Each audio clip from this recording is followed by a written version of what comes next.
Assalamualaikum warahmatullahi wabarakatuh. Waalaikumsalam warahmatullahi wabarakatuh. Perkenalkan, nama saya Sinta Dewi Dia Pitaloka, EGP Angkatan 5 Kabupaten Purwakarta. Saya juga merupakan salah satu guru di SDN 1 Tegalmunjul. Saya sekarang bersama dengan Ibu Kepala Sekolah SDN 1 Tegalmunjul, Ibu Haja Nenden Sepengati. Ibu, selamat datang. Assalamualaikum. Ibu, seperti yang sudah kita lakukan beberapa hari yang lalu, kita akan melaksanakan wawancara ya Bu ya. Di sini saya akan mengajukan beberapa pertanyaan Ibu.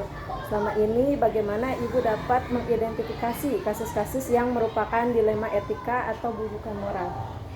Bismillahirrahmanirrahim. Assalamualaikum warahmatullahi wabarakatuh. Mencoba Ibu menjawab pertanyaan. Kalau ada kekurangan nanti ditambahin aja ya. Misalkan begini ya, contohnya waktu pandemi ya, waktu pandemi dulu kan kita melaksanakan pembelajaran itu secara daring ya. Benar, itu secara daring pasti melalui online, melalui HP. Ini kendalanya ada anak yang tidak punya HP, ada terus tidak ada sinyal, dan HP-nya itu kan biasa digunakannya itu bukan untuk dia sendiri. Satu HP itu biasa digunakan untuk 2 orang, ada tetehnya, ada adeknya, malahan suka dibawa HP-nya itu oleh orang tuanya, misalkan begitu. Terus anaknya itu yang lain kan dikasih tugas ya? Iya benar. Dikasih tugas oleh guru. Ternyata anak ini tidak bisa mengerjakan atau tidak mengerti karena ya HP-nya mungkin tidak bisa, atau lagi dibawa oleh mamanya, atau sinyalnya jelek. Nah, itu orang tua itu, anak itu minta supaya guru datang misalkan untuk menemui anak itu, misalnya dari 2 orang itu, karena dia tidak mengerti kalau melalui daring dan tidak punya alatnya gitu. Itu dilema ya, satu dilemanya itu karena harus kita menjaga kesehatan. Tapi kedua ini dilemanya anak gimana nih, tidak bisa, tapi kita semua harus melaksanakan pembelajaran supaya anak semuanya bisa Menerima haknya. Iya, menerima haknya, menerima anak. Walaupun mungkin ada kecemburuan sosial dari anak yang itu mah anaknya didatangi ibu gitu. Iya. Ibu biasanya suka datangin aja, kasihan anaknya, mungkin kalau bisa lihat masalahnya, terus latar belakang orang tuanya gimana, saling pendekatan tentang latar belakang keluarganya gitu biasanya Ibu Maya. Jadi karena mengapa? Karena itu anak butuh oleh kita juga sebagai guru wajib memberi pelajaran supaya anak itu mengerti gitu. Begitu aja mungkin. Mudah-mudahan cukup. Belum Bu, masih banyak. Iya. Aja baru ya. satu kan itu. Iya. Bagaimana Ibu menjalankan pengambilan keputusan di sekolah Ibu, terutama untuk kasus-kasus di mana ada 2 kepentingan yang sama-sama benar atau ada yang salah dan yang benar, gimana cara ngambil keputusan? Biasanya Ibu suka musyawarah dengan kakak bidang kesiswaan atau dengan guru kelasnya. Kalau misalkan kemarin juga ada anak tidak sekolah saja, banyak anak-anak itu sering tidak sekolah, sedangkan kelas 6 kelas 6 itu mau ujian. Ibu orang tuanya dipanggil ke sini bermusyawarah gimana ini anak supaya anak ini tetap sekolah, insya Allah sampai mendapat ijazah. Nah, katanya cuma main HP aja, dia tidak mau sekolah itu. Anaknya dipanggil aja, perjanjian. Kemarin ada perjanjian, kamu ingin sekolah? Iya. Kalau ingin sekolah, kamu ingin berhasil, kamu juga ingin jadi apa, harus belajar lebih giat, supaya rajin belajarnya, rajin sekolahnya. Kata gurunya juga kalau pelajarannya kurang tapi anaknya rajin sekolah itu bisa dipertimbangkan. Nah gitu ya.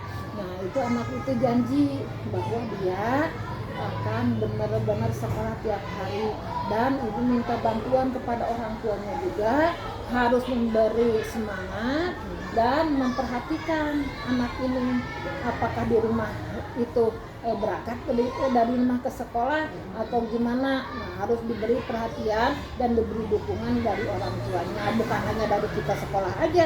Anak harus begini, harus rajin, harus kalau orang tuanya diam aja enggak, itu tidak baik. Jadi kita harus sama-sama antar pihak sekolah dan pihak orang tua supaya anak itu lebih giat belajar. Terus sekolahnya begini. Langkah-langkah prosedur seperti apa yang biasanya dilakukan sama ibu, berarti tadi ya Bu ya sudah ibu jelaskan.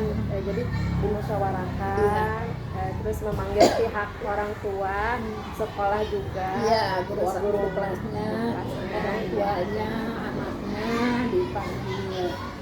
Solusinya bagaimana? Anak harus berjanji, orang tua juga harus berjanji demi kebaikan dan kelancaran anak itu. Hal apa saja yang selama ini ibu anggap efektif dalam mengambil keputusan kasus-kasus dilema etika itu? Yang paling efektif Yang efektif itu adalah ya dipanggil aja ya yang bermasalahnya dah orang tuanya. Biasa kan yang kebanyakan itu masalah anak, yang di sekolah ini masalah anak aja, tidak masalah yang lain-lain. Jadi memang pihak-pihak yang berkepentingan. Jadi orang tua aja dan anaknya, dan kita bermasalah dengan guru kelas dan bapak di dalam kesiswaan. Hal apa saja yang ini merupakan tantangan ibu dalam mengambil keputusan kasus-kasus seperti itu? Tantangannya itu ya orang tuanya acuh-acuh aja. Oh iya, ada ya Bu. Ada yang orang tuanya tuh yang acuh. Iya ada, kalau di depan kita iya. Kalau di belakang mah acuh gitu. Terus anaknya juga ya tidak memperhatikan janji-janji yang benar, udah penandatanganan perjanjian, tapi tidak dihiraukan. Nah itu tantangannya. Jadi tidak ada respon dari orang tua, dan anaknya juga ya namanya anak kalau tidak diitukan oleh orang tua mah ya enak-enak aja, mungkin main-main gitu aja. Ya banyak sih tantangannya itu. Iya. Kalau untuk sebuah ibu memiliki sebuah tatkala jadwal tertentu misalnya untuk menyelesaikan kasus dilema etika ini, misalnya apakah ibu langsung menyelesaikan di tempat atau memiliki jadwal untuk menyelesaikan, atau bentuknya seperti apa? Ibu masuk langsung aja. Jadi seperti kemarin kalau di nanti jadi ngaret, nanti manggil lagi orang tua, kan orang tua itu kerja, kita juga ibu juga ada kegiatan apa, jadi langsung aja seperti kemarin ini harus begini, kita setelah musyawarah lebih baik begini. Jadi tidak dilarut-larut, langsung aja hari itu juga ditetapkan gitu di hasil musyawarah itu. Tidak dilarut-larut, nanti aja susah. Nunggu waktunya, nunggu waktu yang lain udah susah itu, nunggu waktu dipanggil lagi orang tuanya, ibu lagi kerja sekarang tidak bisa, atau lagi ada keperluan apa, ada itu ibu juga mungkin harus rapat. Kalau itu mah pas ibu ada, orang tua ada, guru kelas ada, jadi pas langsung aja, tidak di luar larut-larut. Ya. Adakah seseorang atau faktor-faktor yang selama ini mempermudah membantu ibu dalam mengambil keputusan dalam suatu kasus? Jadi itu ya yang itu Pak Isarama ya, sebagai wakilnya dan guru kelas biasa. Dari semua hal yang telah disampaikan, pembelajaran apa yang dapat ibu petik dari pengalaman ibu mengambil keputusan itu? Jadi harus legowo, harus menerima orang lain, pendapat orang lain, ya gitu ya, harus legowo itu. Dia mengajukan pertanyaan, kita jangan kikeh, harus itu, tidak memaksakan kehendak kita, tapi kita menerima dulu, menampung. Apalagi kalau ada orang tuanya beberapa orang, kita tampung dulu secara bijak.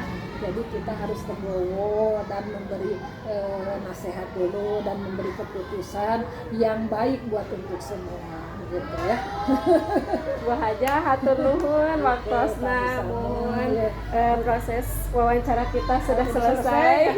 Ya mudah-mudahan aja bermanfaat semangat Semangat lihat aja. Nah, kalau ada kekurangan nanti ditambah-tambah lagi oleh yang dua yang Nuhun aja, pokoknya hatur nuhun wet karena sukses waktu ya aja selalu. harus sukses selalu sangat semangat Semangat, sukses sukses Ya, ya. semuanya kami pamit undur diri. Wassalamualaikum warahmatullahi wabarakatuh. Waalaikumsalam warahmatullahi wabarakatuh.